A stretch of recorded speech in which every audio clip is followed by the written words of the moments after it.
Tempo é Ingangazambi, tempo é Ingangazambi. Olha que simbi pepepe, olha maianga, ingue tempo é Ingangazambi, tempo é Ingangazambi. Mãe Arlene me explicava, Abraão, que tempo é o vento, a bandeira, o tempo que dá direção para onde o grupo deve ir em busca de bons campos, de bons pastos. Que tempo indica, então, para nós a direção da construção de um espaço entre a universidade e o povo de terreiro. Esse é o primeiro encontro que temos, Laboratório de Estudos da Subjetividade e Cultura Afro-Brasileira, com o evento Ancestralidade, Cultura e Práticas de Cuidar no Terreiro. O povo de terreiro é um povo desenvolvedor de cultura, de música, de dança, de modos de viver.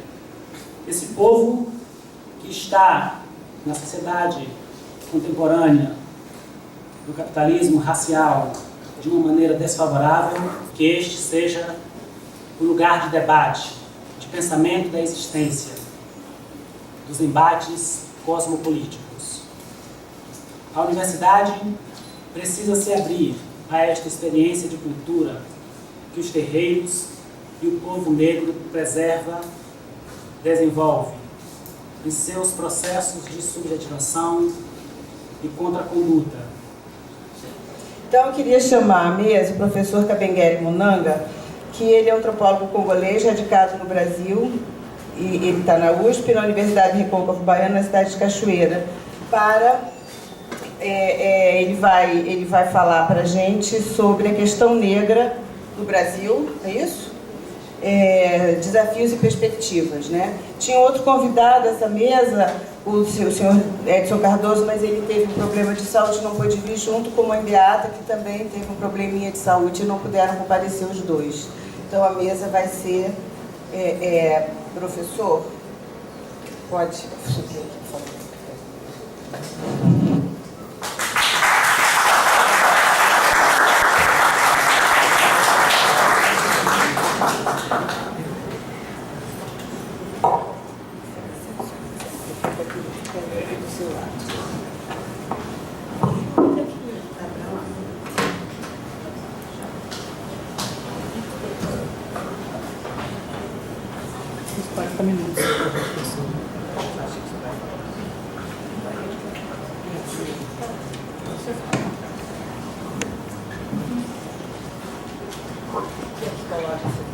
Não, é isso aqui melhor.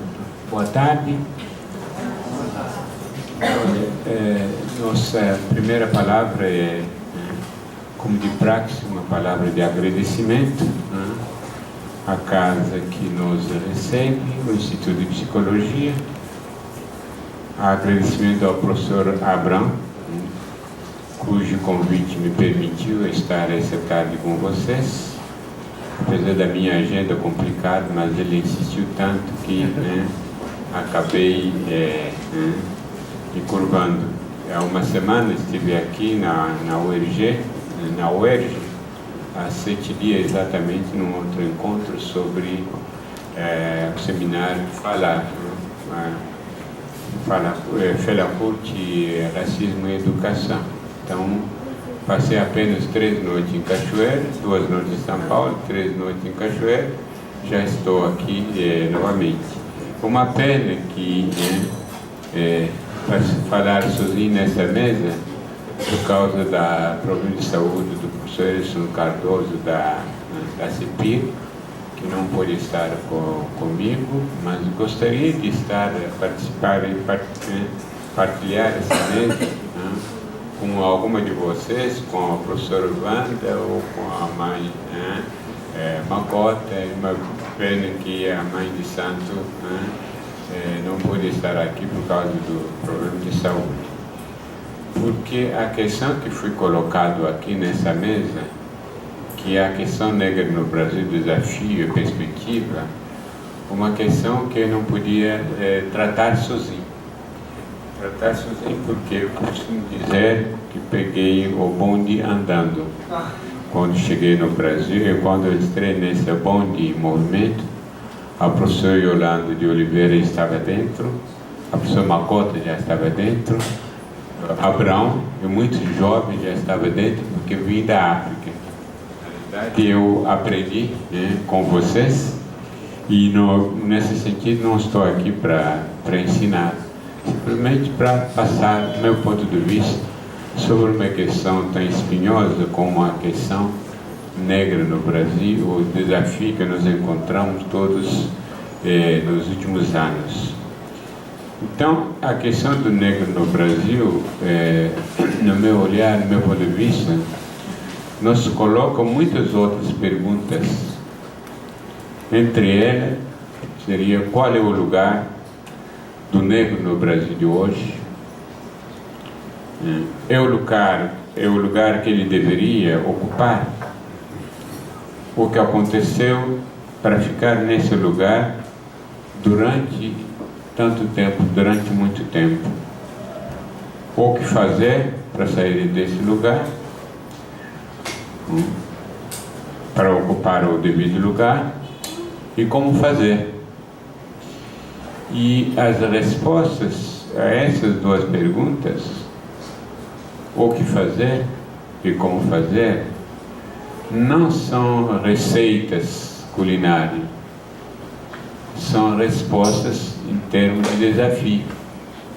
Se fosse receitas, a gente não estaria sentado aqui, já teríamos, né, respostas para poder resolver todos os problemas, todas as questões, a questão do negro na sociedade brasileira.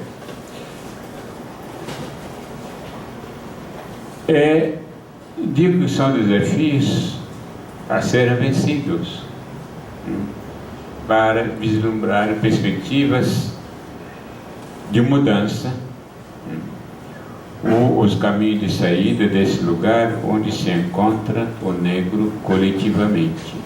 Quando falamos de negro, nós estamos falando de nós aqui, professoras, Wandas, Cabenguele, o professor Oliveira, Eliane de Oliveira ou Abraão. Estamos falando do negro coletivo, estamos falando da vida da gente que já fizemos parte de classe média intelectual. Qual é esse lugar? Na realidade, um lugar de flagrante desigualdade entre negro e branco enquanto grupo. É um lugar de injustiça, de discriminação, de negação de direitos humanos, começar pelo direito de ser ao mesmo tempo igual e diferente. É um lugar de subrepresentação ou de invisibilidade em todo o setor da vida nacional que exige comando e responsabilidade. E nesse setor da vida nacional que exige aptidões e certas qualidades para mandar, para dirigir, para liderar, o negro é quase invisível, apesar de constituir hoje quase 51% da população total. Quando existe, hoje já temos alguns negros professores universitários, mas na época em que eu cheguei aqui, há quase 40 anos, em 1975, quando existia um negro em algum lugar, era o primeiro, é o único. Encontrar dois ou três era quase impossível. Me lembro que eu fui o primeiro professor negro da Faculdade de Filosofia da USP, a maior faculdade da USP. Milton Santos chegou na USP em 82, me encontrou como professor, já havia 2 anos. Eu recebi o professor Milton Santos. E vocês perguntam como explicar que na maior universidade do país, o primeiro professor negro na Faculdade de Filosofia foi o negro que veio da África, fugindo à ditadura militar em Mobutu Sese Seko. Se pergunta, mas não houve negro inteligente como eu para ser o primeiro professor negro na faculdade depois de tantos anos de abolição. Uma coisa está errada. Isso você não encontraria nos Estados Unidos, não encontraria na África do Sul durante o regime do Apartheid. Tem alguma coisa que está errado, muito errado, num país que por muito tempo se diz um país de democracia racial.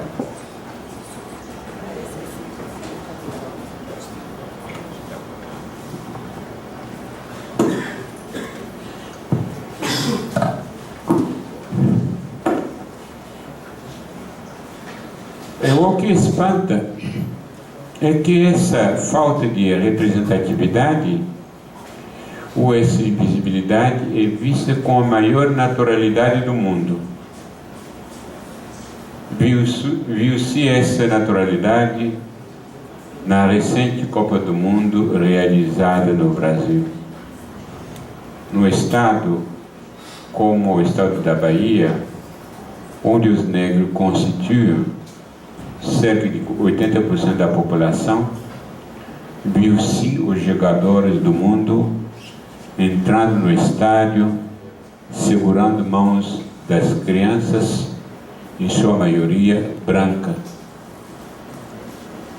E aqueles jogadores das seleções africanas segurando mãos de crianças brancas, inocentes, mas nenhuma delas era parecido com esses jogadores. É como se as crianças negras também, inocentes, não existissem naquele estado. E para falar apenas do estado da Bahia. Mas multiplique esse texto, esse gesto, pelo Brasil tudo, para mostrar que essas crianças não existem. Somos todos brancos. O mundo não viu as crianças negras. Tinha uma ou duas. E isso me surpreendeu quando vi os jogadores entrando no estado da Bahia, segurando mãos de apenas 3 crianças brancas num estado da maioria negra. Isso foi visto com maior naturalidade pela imprensa, pelo mundo inteiro.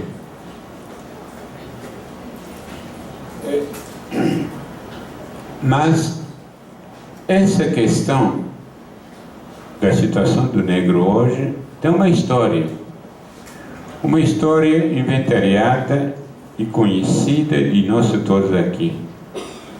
Uma história que começa no continente africano no fim do século XV, início do século XVI, com o sequestro, a captura e o tráfico de seres africanos, homens e mulheres e jovens, que foram transportados para as Américas, incluindo o Brasil, que aliás recebeu cerca de 40% dos africanos deportados.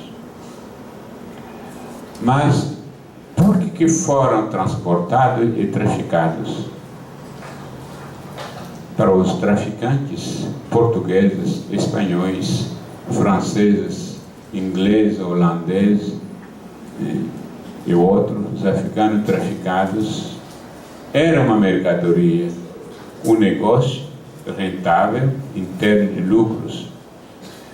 Para os compradores, donos de engenhos e fazendas, os africanos constituíam uma mão de obra animal, muscular, utilizado nos lugares das máquinas, nas plantações de algodão, de cana-de-açúcar, de café, nas minerações, entre outros.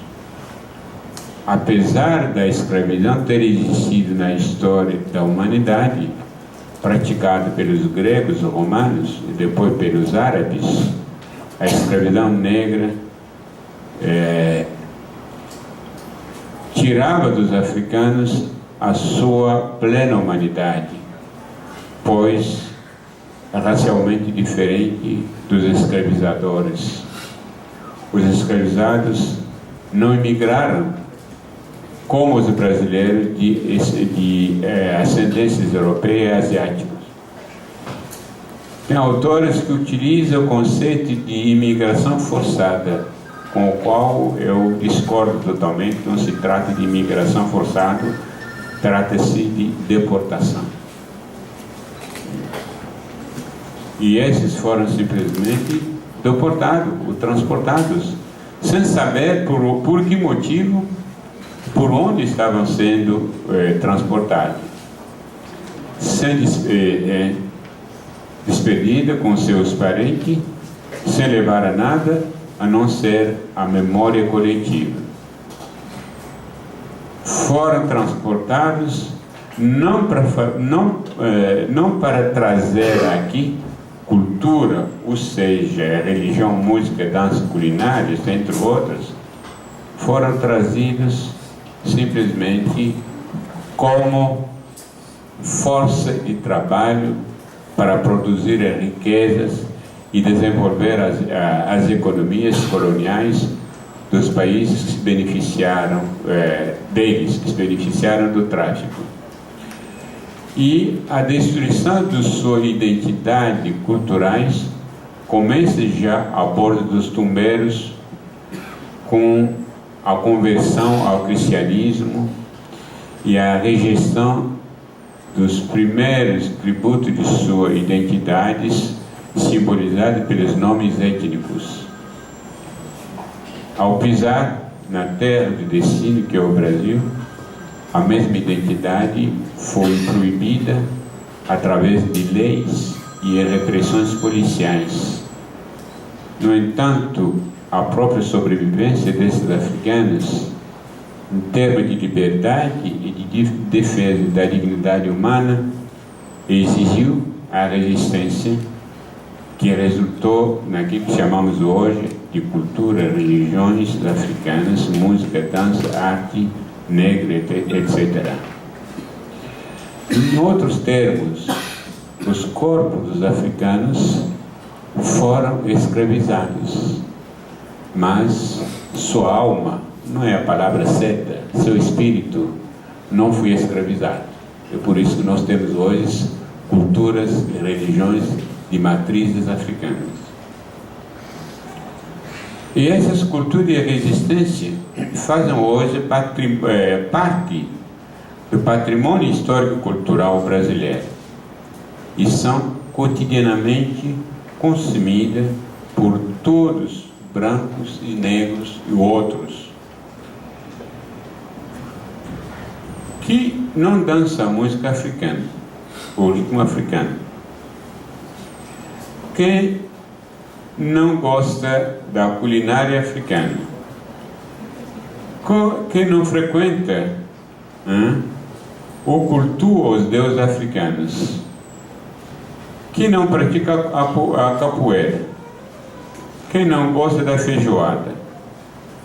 Entre outras culturas inventadas no Brasil pelos descendentes de africanos.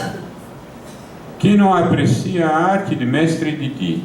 A Wanda mostrou aqui uma obra de Mestre Didi.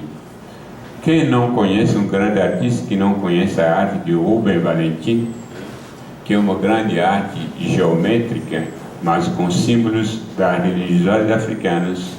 Quem não conhece a arte de Emanuel Araújo, o do Abdi de Nascimento, entre outros, e não aprecia essa arte? Todos, brancos e negros, cultuam deuses africanos, pratica as culturas africanas no cotidiano. Quem é amador, amante de artes, gosta da arte dita negra no Brasil. Mas a questão que se coloca é o fato de não estar no uso ou no consumo, não estar no uso e no consumo da cultura negra, que faz parte da vida de todos os brasileiros e de todas as brasileiras, brancos e negros. A questão está na representação equitativa dessa cultura no processo de formação do cidadão brasileiro através da educação escolar, cujo modelo referencial é eurocêntrico, A questão está no não reconhecimento oficial da identidade coletiva do negro, enquanto aporte e contribuição na formação do povo brasileiro em termos demográfico, cultural e histórico. Sua história, quando é ensinada, é somente do ponto de vista do outro, de maneira distorcida e às vezes falsificada. Sua cultura, quando é ensinada, é folclorizada, é vista como inferior às culturas de brasileiros de outras ascendências. A própria África, de onde são oriundos seus antepassados, de hoje, é também mal conhecida, e o pouco que se conhece sobre ela é sempre apresentado numa ótica depreciativa e preconceituosa. É como para dizer que os antepassados africanos dos brasileiros são oriundos de um continente sem história, que nada contribuiu com a história da humanidade. Como é que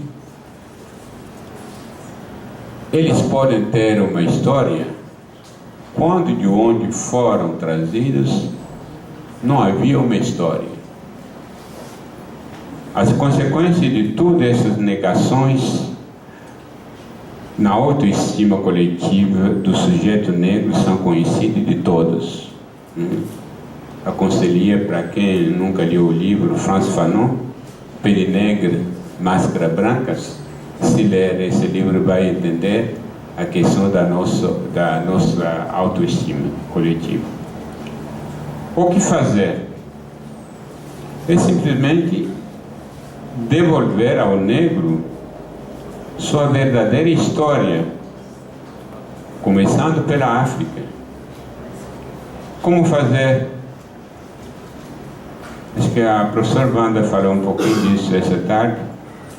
Introduzir no modelo brasileiro, paralelamente à história da Europa e da Ásia, a história da África e dos negros brasileiros, numa abordagem multicultural.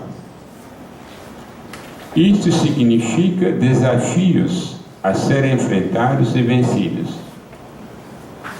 Assim, o movimento negro, em sua marcha de Brasília de 1995, que coincidiu com os 300 anos da morte de Zumbi dos Palmares, conseguiu pressionar os dirigentes brasileiros através do manifesto cujo conteúdo configurava o que nós chamamos hoje de cotas ou políticas afirmativas, e o que resultou na Lei 10.639. Essas coisas as pessoas acham que caíram do céu, de repente o governo brasileiro baixou uma lei. Não, isso aqui são conquistas do movimento negro, conquistas que vêm de séculos de lutas.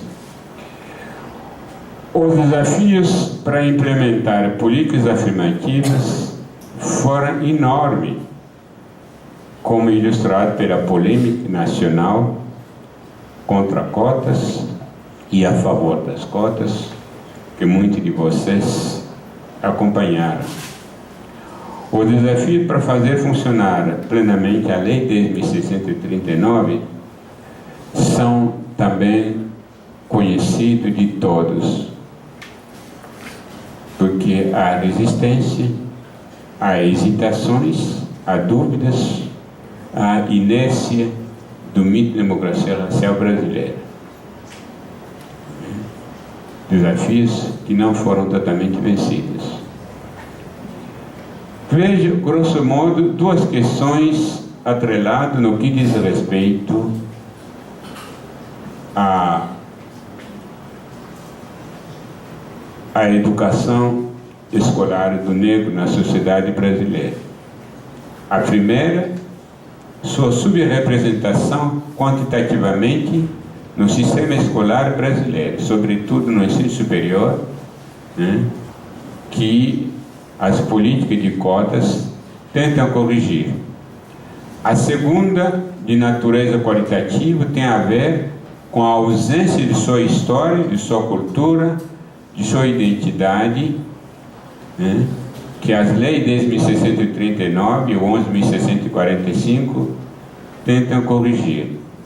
Não basta entrar na escola que aqui está, que é a escola do príncipe, mas precisamos também ver nossa cara, nosso rosto nessa história, nessa escola na qual nós não somos representados. Mas precisamos ir além. Criar o órgão oficial encarregado da coordenação do conjunto de política de promoção da igualdade e de combate ao racismo. E foi criado a CEPI pelo governo Lula. Mas um órgão criado por um governo e cuja manutenção no próximo governo nós não sabemos. O próximo governo pode suprimir a CEPI, porque não é como Fundação Cultural Palmar, que está na Constituição. É uma política de um governo.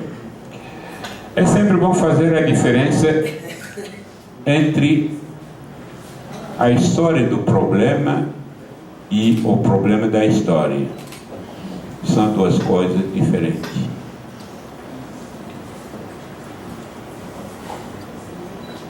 A questão do lugar do negro no Brasil tem uma longa história. Como disse, uma história que começa na África com o tráfico e continua no Brasil com a escravidão. A escravidão da qual se originou a desigualdade e as relações assimétricas entre os mestres, os escravizados, que hoje são brancos e negros.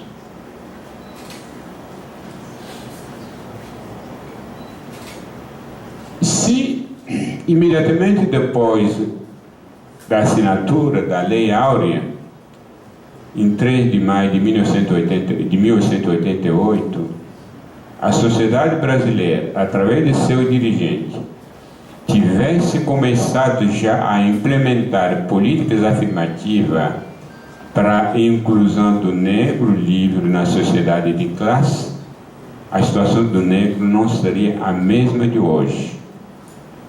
Além de sua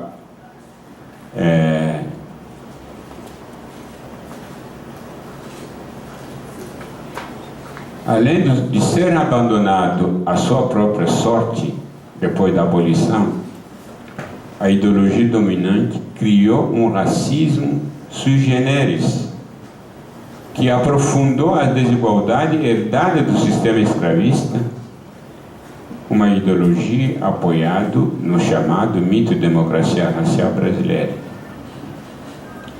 Essa história criou um problema para a sociedade brasileira, ou seja, a desigualdade racial, que foi piorado pelo racismo estrutural e o institucional e cultural, porque o racismo, além de ser um dado da estrutura, está também na nossa cultura. Esse problema não pertence ao passado. As pessoas dizem, mas não temos nada a ver, nós fomos nossos, que escravizamos os africanos. Esse problema é presente.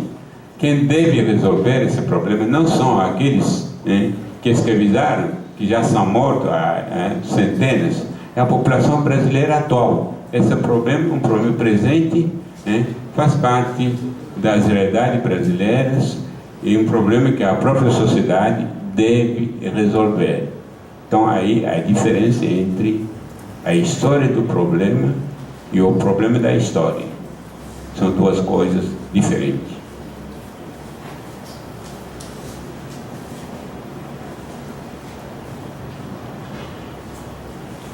Então, esse problema pertence ao presente, apesar de ser, em parte, um legado da história, e deve ser resolvido pela sociedade brasileira atual, através de 3 eixos de ação complementares. o eixo legal, o legislativo, através das leis que proíbem e reprimem práticas racistas. Essas leis são importantes, embora nós já temos, não funciona, mas eles são importantes. O eixo político, executivo, através de implementação de políticas públicas ou afirmativas de combate ao racismo e promoção da igualdade racial, e o eixo educativo através de uma educação multicultural que introduz o estudo da história da África do negro brasileiro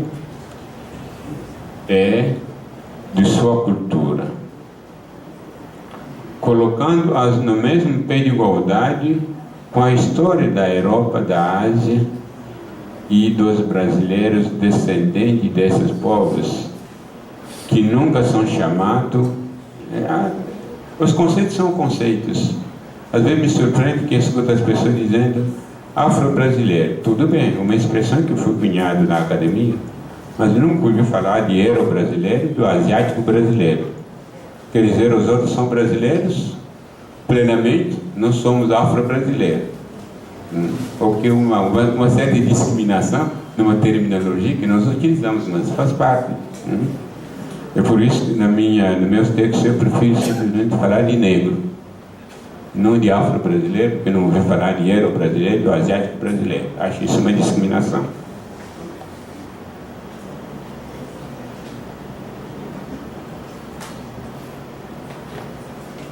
Depois da terceira conferência da ONU, em Durban, o Brasil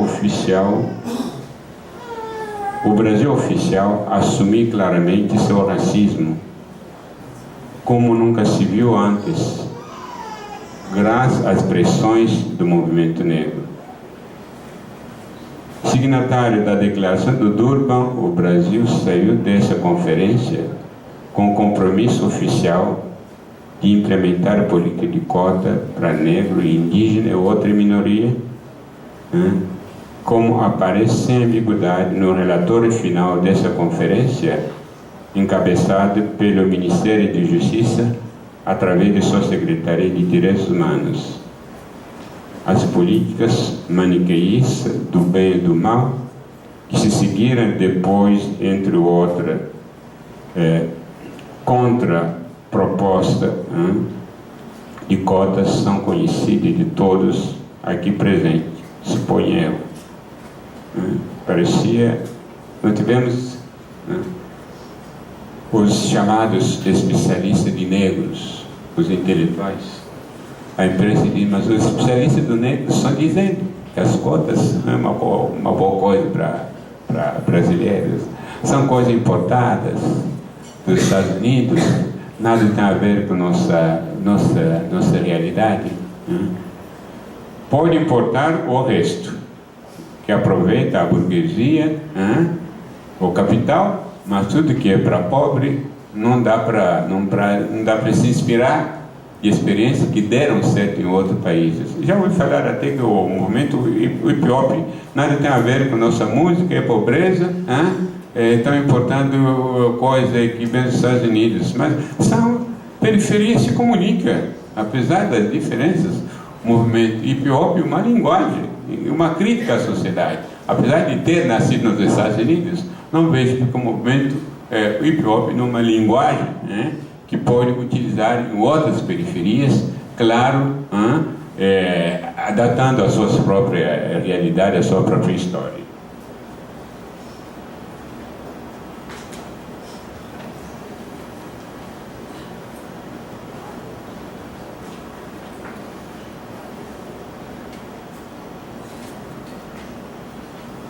Então, a Lei 10.639, por exemplo, coloca o Brasil, e isso é um dado conquistado, na frente de todos os países da diáspora negra no mundo, pois o Brasil é, por enquanto, o primeiro e único país da diáspora negra no mundo que tem essa lei que obriga a ensinar a história da África no âmbito nacional ou federal. Os Estados Unidos não têm essa lei no âmbito federal. Alguns estados sim, mas não tem uma lei nacional.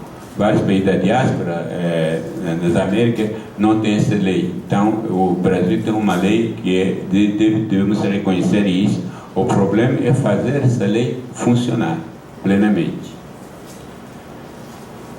Os estudos nos Estados Unidos, como já disse, apesar da rica experiência de mais meio século de cota, não tem uma lei equivalente à lei de 1639, no âmbito federal ou nacional. O grande desafio é fazer essa lei funcionar plenamente para evitar que fique uma letra morta. Concluindo, eu diria que no que diz respeito à questão negra no Brasil, que o grande processo de mudança foi flagrado claramente depois da Conferência de Durban em 2001. Eu creio que estamos num longo túnel do tempo, algumas mudanças duradouras. O caminho é espinhoso e cheio de obstáculos.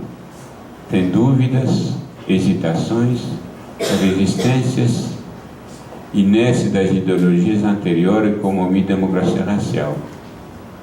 Um longo processo que vai levar algumas gerações, mas cujos resultados, embora ainda tímidos, podem já ser sentidos, já estão sendo sentidos.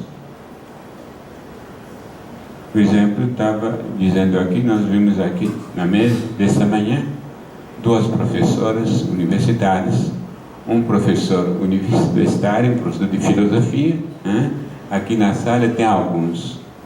40 anos atrás, quando eu cheguei na Universidade de São Paulo, não tinha isso.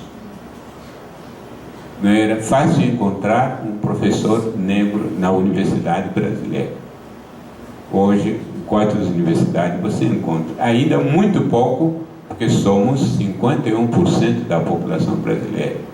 Mas já dá para sentir os resultados desse processo, que é um processo muito lento.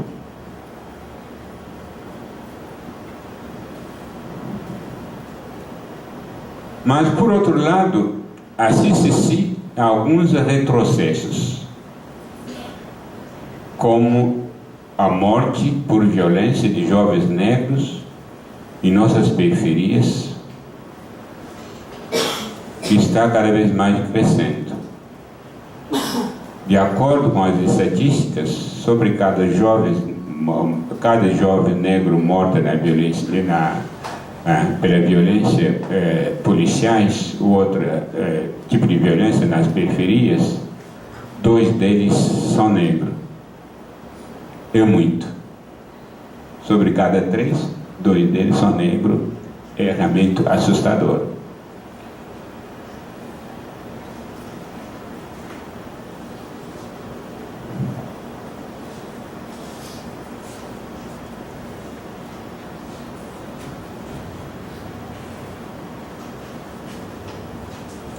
O que leva alguns estudiosos a falar do genocídio deliberado da juventude negra. A sociedade está assistindo a isso. Não sei o que estão se fazendo para acabar com essa violência, essa morte pela violência da juventude negra. Em alguns estados, como o estado de Maceió, de Alagoas, é assustador.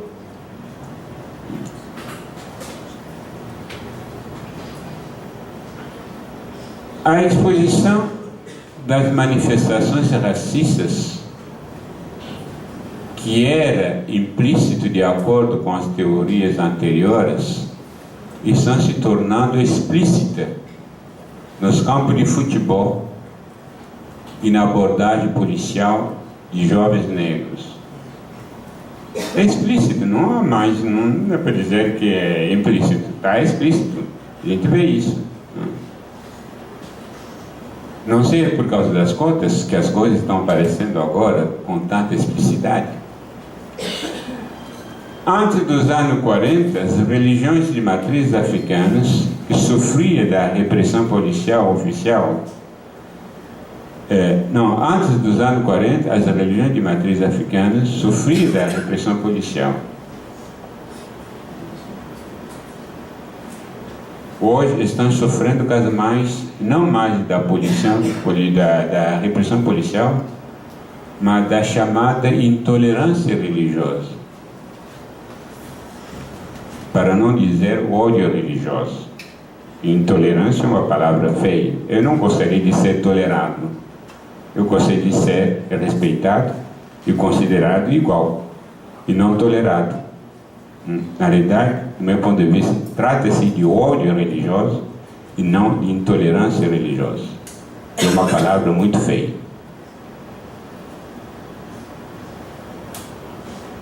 Acho que nessa luta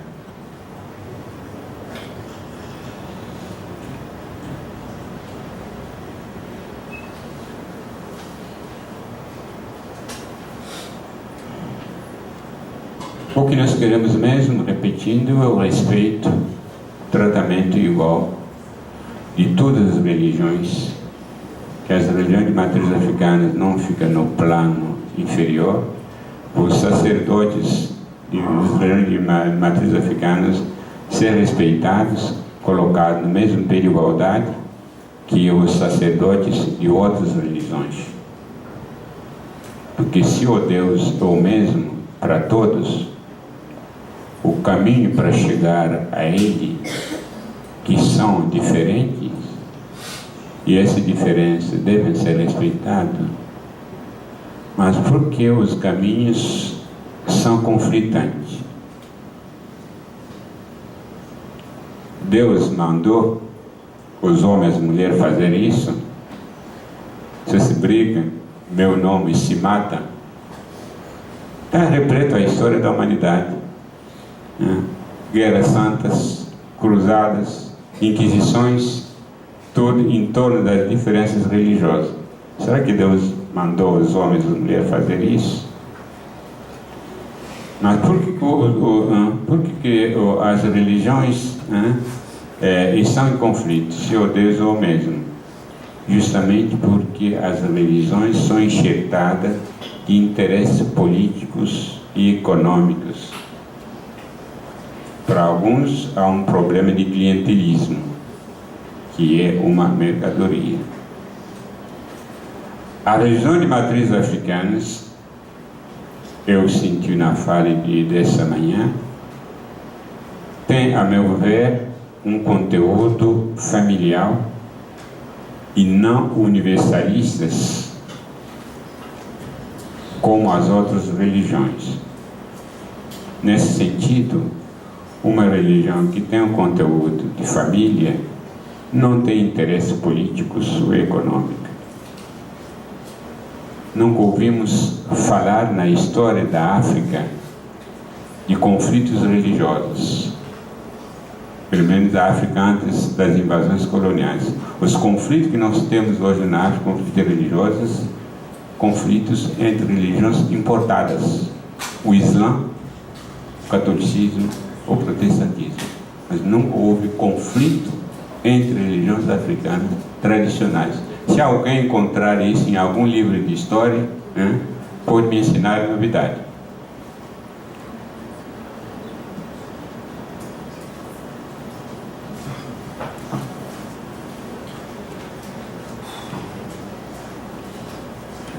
Já, praticamente.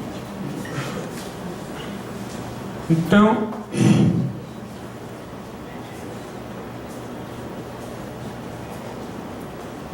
incendiar como se faz hoje, na calada de noite, os terreiros, em lugar de culto das religiões de matriz africanas, como se faz hoje, para mim me lembra o quê? Isso me cheira a estratégia antigamente utilizada nos Estados Unidos pelo Ku Klux Klan. Na calada de noite, ia botar fogo nas residências, nos bairros negros nos Estados Unidos, fugia, quando a polícia chegava não encontrava ninguém. Uma estratégia que está sendo usada hoje contra a religião de matriz africanas.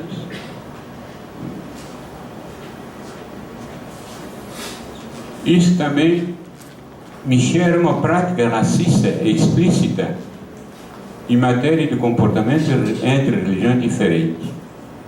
Então, aqui temos um outro grande desafio a vencer, né? Sabendo, sobretudo, que a grande maioria da população negra é evangélica. Que eles precisam de clientela.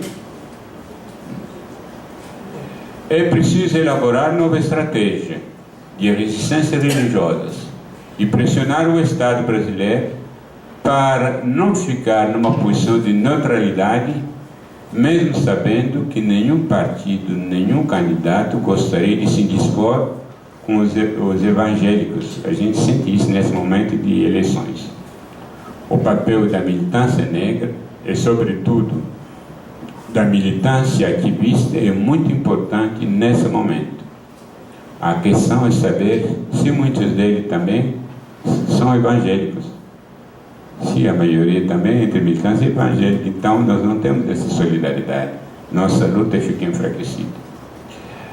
Apesar de algumas conquistas concretas, o caminho de luta é ainda longo e cheio de surpresas negativas, como essas que estamos vivendo com a juventude negra e com a chamada intolerância religiosa, palavra, como disse, muito feia, pois nós não queremos ser tolerados. No campo acadêmico, tivemos outras decepções que a gente não esperava antes da conferência de Durban,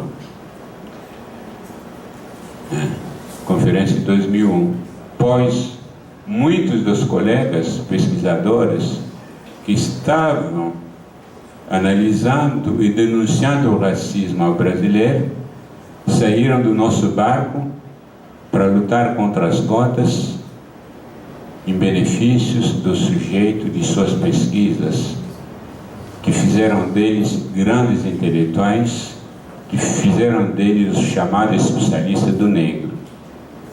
Não se sermos sujeito de pesquisa ou objeto de pesquisa para eles, mas que éramos objeto de pesquisa. Lutaram contra a cota, fornecendo argumento à imprensa e a algum setor político, o que atrasou por 10 anos a aprovação das leis das cotas nas universidades federais e a aprovação do Estatuto de Igualdade Racial, que saiu totalmente modificado e mutilado. Grosso modo, estamos num processo de mudança que está começando a dar algum resultado, mas com alguns retrocessos e surpresa negativa. A questão é ter consciência de que não se muda em 10 anos de luta o que durou cerca de 400 anos, mas continuar a lutar com otimismo, deixando para as gerações futuras essa consciência de luta e não pensar que já alcançamos em pouco tempo os resultados, não ficar impacientes. Obrigado.